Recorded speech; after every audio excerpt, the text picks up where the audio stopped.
Would you join the Death Korps of Krieg? An army made up of soldiers from an apocalyptic wasteland of a world known only as Krieg. A world that for the last 500 years, outside of the normal grimdark nature of the 41st millennium, has not known any semblance of peace. A radioactive husk of a world, dust and mud make up the flora and fauna of its surface. Toxic conditions from nuclear bombardment a millennia ago render the atmosphere lethal. War by attrition is their go-to tactic, along with overwhelming artillery.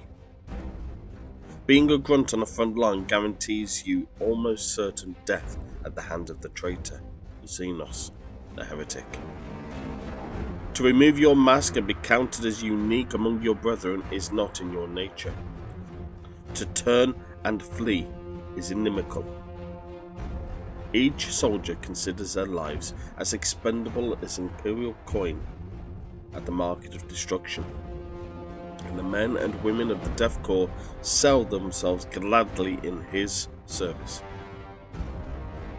They grind their enemies down under a flood of corpses each attack wave produces, for where there is one fanatical soldier, there are many. Rumours about how such a regiment replaces its colossal casualty numbers are rife.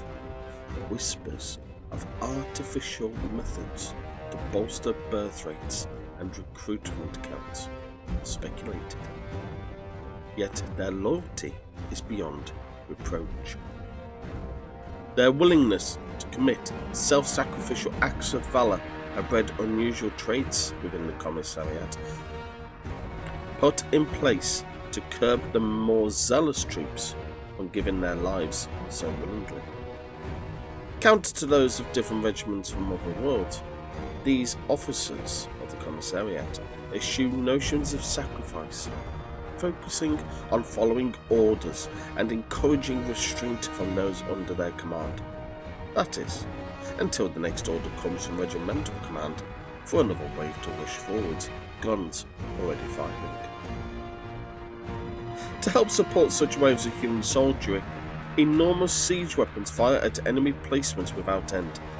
Mass bombardment, magnificent super heavy tanks, and the men who man such weapons of war are legion among the Death Korps.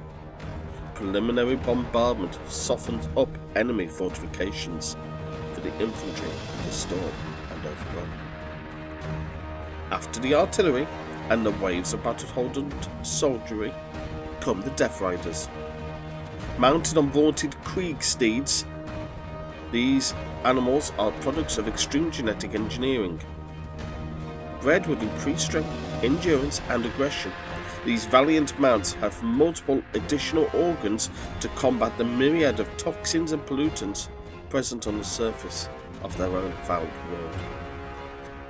They rarely flee in the face of overwhelming firepower, facing off against impossible odds. Such a zeal can cause even the most stalwart defender to balk at the thundering hooves of a full Death Rider company charge.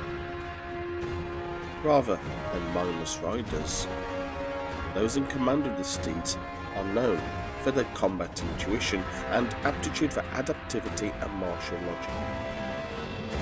Future officers are usually drawn from the ranks of the Death Riders for these traits.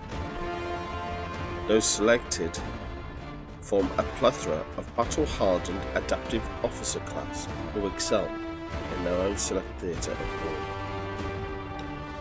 Their weapons are held in high regard, from gargantuan artillery cannons to the lowly lasco.